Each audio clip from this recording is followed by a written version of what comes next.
Soy la doctora María del Carmen Silva Cruz, actual vicepresidente de la Sociedad Argentina de Endocrinología y Metabolismo.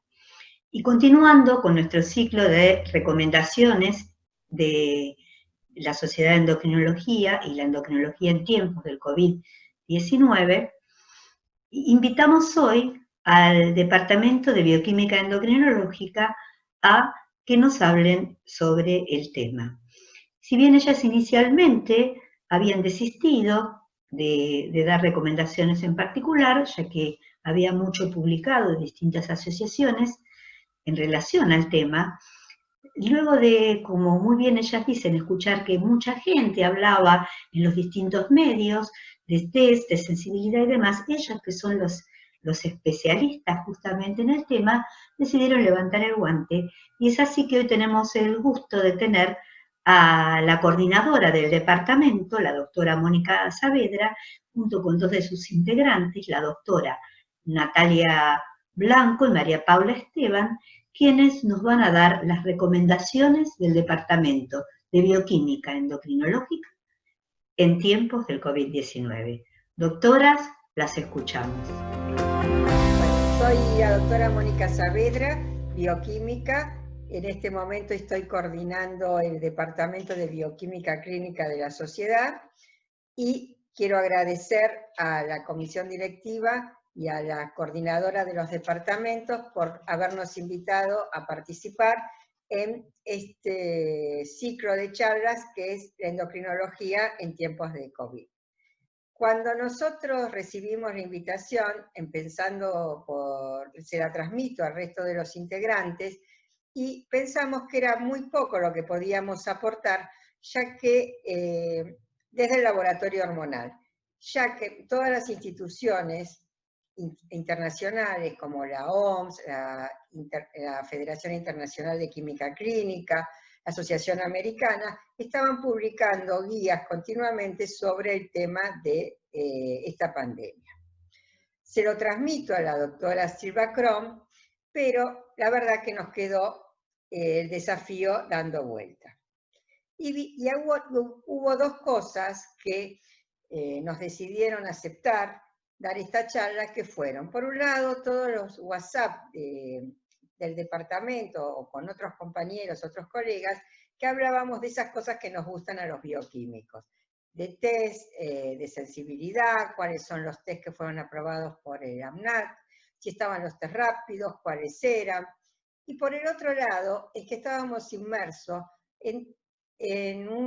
donde todo el tema o las palabras que era testeo, PCR, test rápido, se había involucrado en la charla cotidiana. Y así escuchábamos desde un presidente de la nación hasta el ciudadano más simple hablando de estos temas. Y fue ahí que dijimos que no podíamos perder esta oportunidad para aclarar el tema o el rol del laboratorio que tiene esta pandemia. Por eso me acompañaron la doctora María Paula Esteban, que se desempeña en el Hospital Alemán de la Ciudad de Buenos Aires, y la doctora Natalia Blanco, que se desempeña en el Hospital Fernández y es bioquímica de guardia del Hospital de Clínicas José de San Martín. Y junto con ellas preparamos esta charla, que realmente fue un desafío, pero esperemos que les sea útil. Muchas gracias. Bueno, entonces vamos a ver cuál es el rol del laboratorio clínico en la infección del virus de SARS-CoV-2. El laboratorio clínico tiene un rol esencial en esta crisis, ya sea a distintos niveles, en la vigilancia epidemiológica, cuando se produce la infección en ese momento, en el proceso del diagnóstico de la enfermedad, cuando el paciente ya está confirmado, mediante distintos test, permite la estadificación del paciente, establecer cuál es su pronóstico y monitorear el tratamiento. Entonces, inicialmente vamos a participar en lo que es la evaluación de un caso sospechoso. La definición de caso sospechoso es una definición muy dinámica que va cambiando a lo largo del tiempo a medida que se conoce el virus y se conoce la enfermedad, y también cambian los distintos países, pero fundamentalmente incluye dos aspectos principales: la historia epidemiológica del paciente, si estuvo de viaje, si tuvo contacto con un caso confirmado, o si vive en un lugar con transmisión comunitaria, y las manifestaciones clínicas que presenta: fiebre, síntomas respiratorios como tos, disnea y todos los demás síntomas que se han ido agregando e incluyendo a lo largo del tiempo. Desde el laboratorio tenemos básicamente tres grupos de pruebas diagnósticas. Aquellas pruebas que vamos a llamar pruebas directas, que van a intentar identificar la presencia del virus, dentro de las cuales tenemos la PCR real time, que va a identificar la presencia de ARN viral, y la detección de antígenos, que va a identificar la presencia de proteínas virales. Y el tercer tipo de pruebas ya son las pruebas del tipo indirectas, donde lo que vamos a intentar detectar es la presencia de anticuerpos, o sea, la respuesta inmune que tuvo el huésped. Esta es una respuesta teórica, una evolución teórica de una enfermedad viral que se asemejaría a la respuesta del SARS-CoV-2. Cuando tenemos la infección inicial y el periodo de incubación, va a empezar a aumentar lo que es la carga viral del paciente a medida que se va haciendo detectable. Días después va a iniciar los síntomas y muy cerca de ese momento se va a comenzar la respuesta inmune, inicialmente con la presencia de anticuerpos del tipo IgM, que van a comenzar a aumentar sus títulos, y luego, aunque está descrito para el SARS-CoV-2 que es muy cercana y muy junta a la aparición de IgM, va a aparecer los anticuerpos de tipo IgG. A medida que evoluciona la infección, la carga viral, y el paciente empieza a recuperarse, la carga viral va a empezar a disminuir, y los títulos de IgM también se estima que van a disminuir hasta hacerse no detectables. Mientras que los títulos de anticuerpos IgG van a ir aumentando y son los que permanecen elevados durante algún tiempo. Todavía, por la reciente investigación que tenemos de este virus, tenemos muchas preguntas con respecto a la respuesta inmune. No se sabe exactamente cuánto tiempo permanece la IgG aumentada en el paciente, y tampoco está del todo claro, si bien parecería que sí por los últimos estudios, sí proporciona inmunidad y evita la reinfección. También está descrito que la cuantía de los títulos de anticuerpos está asociada a la severidad de la enfermedad. Entonces, acá tenemos un poco más en detalle los tres tipos de pruebas que les nombraba hoy. En lo que es las pruebas directas, tenemos las pruebas de antígenos virales, que son pruebas rápidas, que se hacen sobre muestras respiratorias y apuntan a detectar antígenos proteicos del virus. Estos son usados en métodos rápidos y sirven para un screening inicial o trabajar, digamos, en poblaciones. La prueba que sería el gold estándar y que es el más utilizado y es por ahora la prueba confirmatoria para el diagnóstico de esta enfermedad, también en las muestras respiratorias, de hisopado nasofaringeo o de lavados broncoalveolares, es la PCR real time. Esta PCR hay distintos diseños con distinta detección de distinta cantidad de genes, pero nos va a servir para confirmar los casos de enfermedad de COVID-19. Y el tercer tipo de pruebas va a ser la detección de anticuerpos. Esto ya se va a realizar en muestras de sangre entera o de suero, y acá tenemos bastante cantidad de desarrollos que se han hecho en este último tiempo, distintos kits que detectan distintos tipos de anticuerpos. Vamos a tener aquellos kits que solamente detectan IgM con IgA, aquellos que solamente detectan anticuerpos del tipo IgG, y algunos que detectan anticuerpos totales, en los cuales se incluye IgG e IgM. La utilidad del testeo de anticuerpos es diversa. Básicamente tenemos dos utilidades. Por un lado, una utilidad inicial, que sería para contribuir al diagnóstico del paciente, y ahí va a tener un rol lo que es la detección del anticuerpo de tipo IgM, en conjunto con la PCR. Esto es porque está descrito que a partir aproximadamente del 5.º día de infección, la capacidad de detección de la PCR va disminuyendo notoriamente. Si se complementa con la detección de IgM, esto nos aumenta la capacidad de detección a casi un 90%. Por eso se está recomendando la utilidad en conjunto para lo que sería el diagnóstico de PCR con detección de IgM. Por otro lado, como aplicación de la detección de anticuerpos, tenemos la detección de IgG para saber el estatus serológico de un paciente, ya sea porque está resolviendo la enfermedad o para saber si esta persona tiene, diríamos, inmunidad o tuvo la enfermedad. Y ahí lo que sí sería de utilidad sería la detección de IgG cuando ya la enfermedad ya tiene más de 7 a 15 días de evolución o es algún evento pasado que se quiere conocer si fue COVID. Con respecto a lo que es el desarrollo de los kits de anticuerpos, como les decía, hay muchos en el mercado y son muy variados, son todos muy recientes. Según lo que indican los fabricantes, en los insertos tienen distinta sensibilidad y especificidad, y la verdad es que no tenemos todavía experiencia local. Es muy importante poder, si se va a utilizar ese tipo de kits, poder hacer una validación en el laboratorio muy rigurosa, porque la información que vamos a estar dando va a ser muy importante. Por supuesto que con el tiempo esperamos que adquiramos más experiencia local y podamos definir exactamente cuáles de todos los métodos disponibles son útiles para estas distintas aplicaciones. Y entonces, si juntamos este conjunto de pruebas, tenemos distintas combinaciones de resultados que podríamos tener. Si todas son negativos, estaríamos hablando de un paciente negativo que ni tiene ni ha cursado la enfermedad. Cuando la PCR es positiva, estamos hablando de un paciente que está teniendo una carga viral, puede estar en un inicio de la enfermedad, donde solo la PCR es positiva, o puede estar ya unos días avanzada, en un estadio temprano, donde también se puede positivizar la IgM, o incluso ya tener también IgG, cuando estaría en la fase activa de la enfermedad. Hay casos también con IgM negativa y PCR positiva con IgG positiva.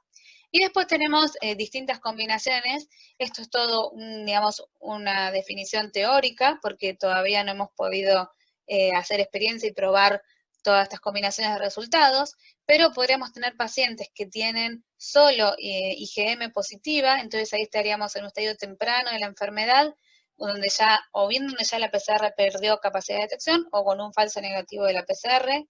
Pacientes que solo presentarían IgG positiva, que ya estaríamos hablando de pacientes que resolvieron la enfermedad, que tuvieron una infección pasada, o pacientes que ya negativizaron su carga viral, pero todavía tienen ambos anticuerpos y estarían en la fase de recuperación. Y como vemos en esta tabla, me ejemplifica lo que les decía hoy. Acá tenemos cómo va evolucionando, digamos, los días desde la aparición de los síntomas y cuál es la sensibilidad para detectar esta enfermedad con los distintos test. La PCR tiene mayor capacidad de detección en los días iniciales, pero va cayendo su capacidad de detección a medida que progresa la enfermedad, y los anticuerpos van aumentando su capacidad de detección. Depende qué tipo de ensayo utilicemos y qué estemos detectando, podemos tener mayor capacidad de detección si utilizamos anticuerpos totales, donde no vamos a poder diferenciar IgM de IgG, pero también tienen bastante buena capacidad de detección los anticuerpos individualmente.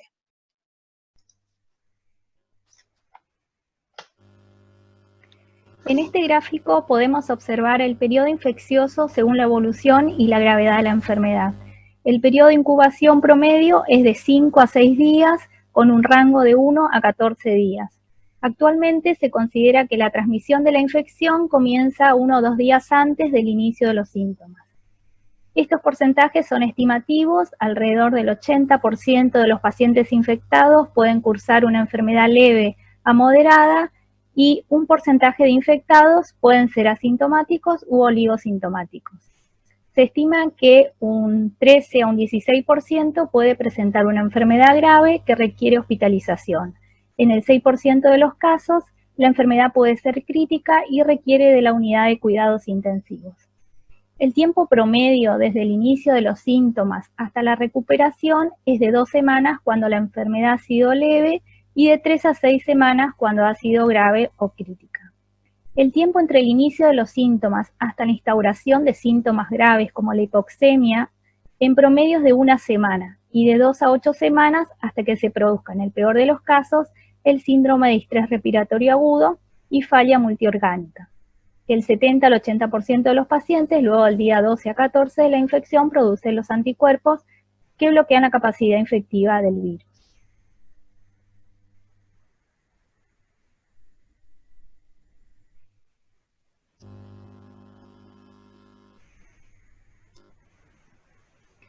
En base a la evidencia científica recopilada hasta el momento, estos son los parámetros bioquímicos recomendados que demostraron ser de utilidad en el seguimiento y evaluación de estos pacientes. Los pacientes infectados graves pueden desarrollar de manera súbita insuficiencia respiratoria aguda, por lo que es importante tener presente que las alteraciones en la gasometría arterial para poder realizar una rápida y correcta validación de los resultados. Los principales cambios en un paciente sin patología de base son la PO2 disminuida, el aumento de la PCO2 y acidosis respiratoria que puede presentarse junto con acidosis metabólica por presencia de ácido láctico. El ácido láctico permite evaluar el estado de hipoxemia tisular y el seguimiento de pacientes en shock. Son de relevancia para el cálculo del score SOFA utilizado en las unidades de cuidados intensivos. Como todo virus, el SARS-CoV-2 produce una respuesta inmunitaria innata y adaptativa. Cuando la respuesta inmunitaria inicial es superada, el virus se propaga y se produce una destrucción masiva de los tejidos afectados, especialmente donde se encuentran una alta expresión de la enzima convertidora de angiotensina 2, el ECA2. Las células dañadas inducen una respuesta exacerbada mediada por neutrófilos y macrófagos y una disminución de la inmunidad adaptativa, sobre todo linfopenia T. El aumento de los neutrófilos asociados a una linfopenia predice la severidad del cuadro. Marcadores de inflamación como eritrosedimentación y PCR están elevados. En casos severos, la estimulación de los macrófagos puede llevar a un estado de hiperinflamación sistémica con una importante producción de citoquinas y mayor daño de órganos, desarrollándose el síndrome de tormenta de citoquinas, donde niveles elevados de ferritina es uno de los biomarcadores junto con la interleuquina 6.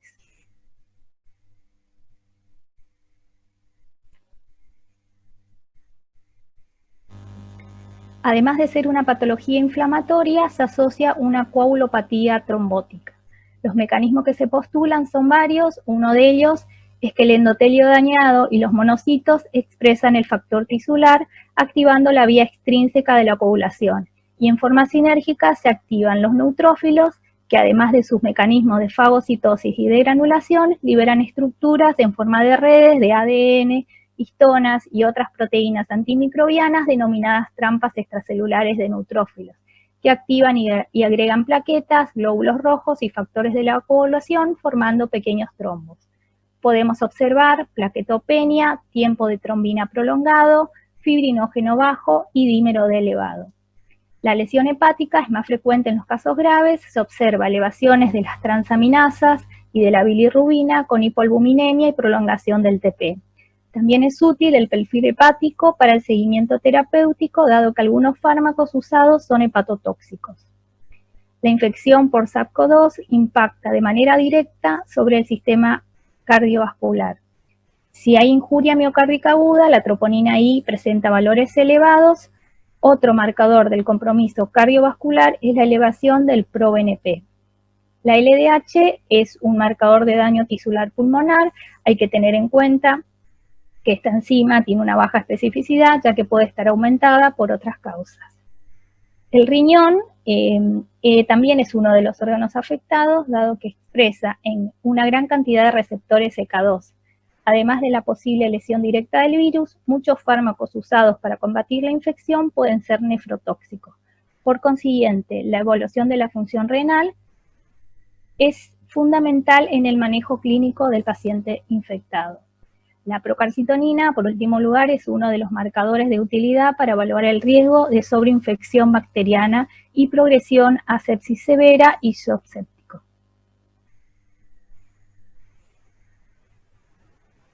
La expansión del SARS-CoV-2 trajo un cambio en el manejo de las muestras biológicas y en la seguridad del personal de salud. Las muestras biológicas procedentes de pacientes infectados o con sospechas de infección son clasificadas como sustancias infecciosas de categoría B y por lo tanto es primordial cumplir rigurosamente con las normas de bioseguridad.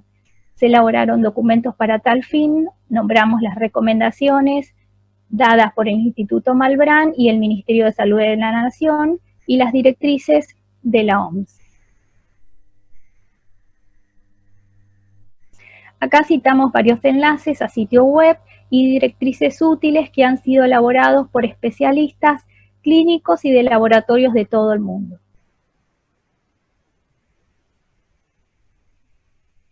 Como Departamento de Bioquímica, recomendamos a los pacientes que consulten con el laboratorio antes de asistir la forma de atención durante esta emergencia sanitaria, ya sea por teléfono o por mail, es posible que deban solicitar turno. Tener a mano la orden médica, seguramente le solicitarán que detalle los pedidos para recibir las instrucciones correspondientes. También es posible que algún estudio no estén realizando. El día de la extracción, en lo posible, asistir solo, sin acompañante, respetar su turno, asistiendo dentro de los 10 minutos previos, no mucho antes ni después. En la sala de espera, mantener la distancia recomendada de 1,5 metros, el uso en todo momento de tapaboca o barbijo, consultar la posibilidad de recibir sus resultados por mail, evitando volver al laboratorio. Y muy importante, si presenta síntomas compatibles con COVID, no asista al laboratorio. Queremos agradecer la invitación a participar en este ciclo de encuentros en tiempos de COVID. Estos son los integrantes del Departamento de Bioquímica Endocrinológica. Y finalizamos esta charla diciendo que los bioquímicos son los únicos profesionales habilitados para validar los resultados de las pruebas de laboratorio, asegurando la calidad y utilidad clínica de los mismos. Muchas gracias. Bueno, muchísimas gracias. A mí, como médica endocrinóloga, realmente me resultó muy esclarecedor. Así que espero que lo mismo sea para todos y que continuemos con este ciclo trayendo la información de los distintos departamentos de la Sociedad de Endocrinología de manos de los expertos para seguir transitando estos tiempos de COVID-19. Muchas gracias y nos vemos en el próximo encuentro. Hasta luego.